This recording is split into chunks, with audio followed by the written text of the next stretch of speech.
Hello everyone, આજે હું તમારી જોડે શેર કરીશ મેંગો મટકા આઈસ્ક્રીમની રેસીપી।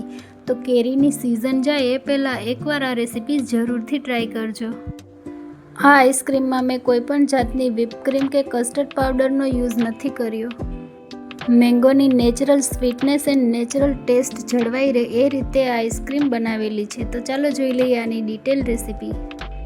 તો એના માટે કેરીને સરસ રીતે ધોઈને આ રીતે કટ કરી લઈશું અને કેરીના અંદરનો જે પલ્પ છે એ કાઢી લઈશું। આ રીતે કેરીના પલ્પને એક પ્લેટમાં કાઢી લઈશું।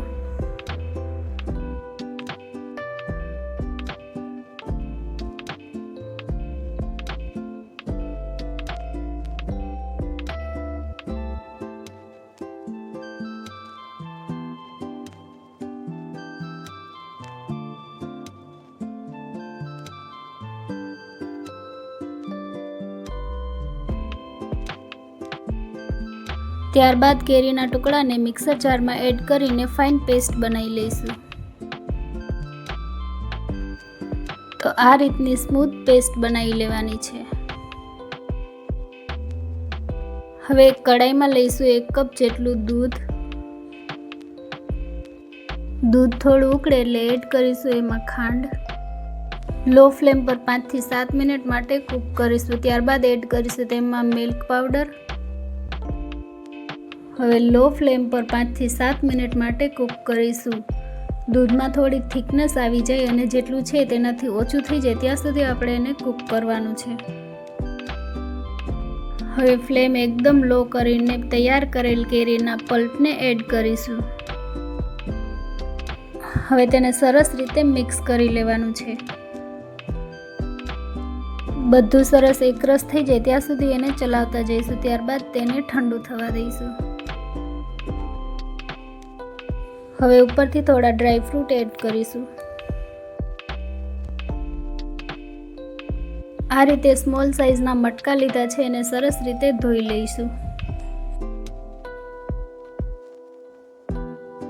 ત્યારબાદ તૈયાર કરેલ આઈસ્ક્રીમને મટકામાં એડ કરી દઈશું।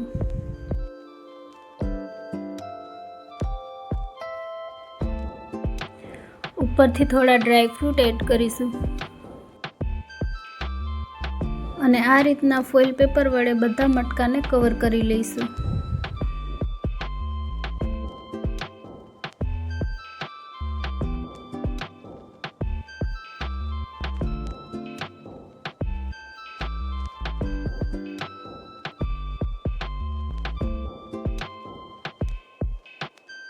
તૈયાર કરેલ આઈસ્ક્રીમને 4 થી 5 કલાક માટે રેફ્રિજરેટરમાં સેટ થવા માટે રાખી દઈશું।